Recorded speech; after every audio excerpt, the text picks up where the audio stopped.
மதுரையில் கனமழை பெஞ்சிட்ருக்கு அப்படின்னு என் ஃப்ரெண்ட் ஒருத்தர் சொன்னாப்புல, மாட்டுத்தாவணி ஏரியாவில். அதை வந்து பாருங்கள் எப்படி பேஞ்சிக்கிட்டு இருக்குன்னு. அந்த கருக்களோட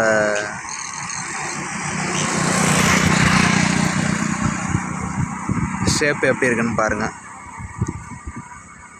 மேகங்களுடைய ஷேப்பு. நல்ல மழையாம், கனமழை மதுரையில். நான் வந்து ஒரு 10 கிலோமீட்டர் தள்ளி இருக்கேன்.